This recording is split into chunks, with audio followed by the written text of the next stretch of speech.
Et dans ce contexte, le Maroc a exprimé son soutien et sa solidarité au peuple palestinien durant cette phase délicate et critique. Pour le journaliste et éditorialiste Moustapha Tossa, cette réaction de Rabat montre que le royaume sera toujours pour la défense de la cause palestinienne malgré ses rapports avec Israël. Ensemble, nous l'écoutons.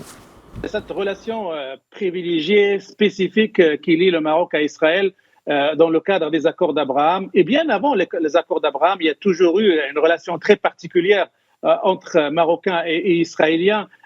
Ça n'empêche pas le Maroc d'exprimer sa solidarité avec les Palestiniens. Ça n'empêche pas la diplomatie marocaine de dire qu'elle est contre cette escalade militaire contre les Palestiniens. Et d'ailleurs, ce qui est tout à fait normal, on peut être ami d'Israël et lui dire un certain nombre de vérités pour la pousser à s'inscrire dans une logique de paix. Et même les amis européens d'Israël, ils la critiquent et ils la poussent, ils veulent l'obliger à faire la paix aussi bien pour les intérêts des Palestiniens que pour les intérêts des Israéliens. Parce que si on ne fait pas cette paix-là, ça veut dire qu'on laisse passer, qu'on laisse échapper la solution des deux États qui protège et les droits des Palestiniens et la sécurité d'Israël. Et la communauté internationale est convaincue que cette solution est bonne et positive pour tout le monde.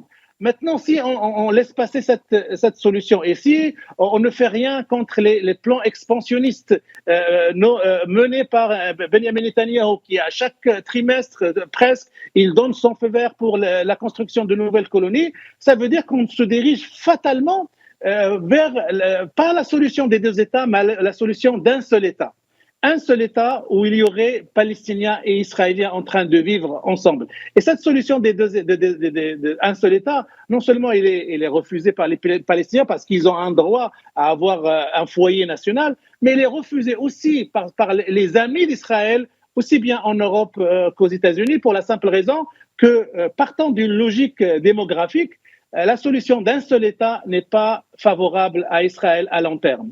Et si Israël veut continuer à rester une démocratie, à savoir un citoyen, une voix, à terme, Israël perdrait ses propres caractéristiques et agirait contre ses propres intérêts. Donc la solution d'un seul État est vraiment la solution vers laquelle automatiquement la politique de Netanyahou et de la droite israélienne mène ce conflit, mais de l'aveu même des amis d'Israël, des avocats d'Israël, des grands avocats d'Israël en Europe et aux États-Unis, cette solution à terme n'est pas dans l'intérêt d'Israël.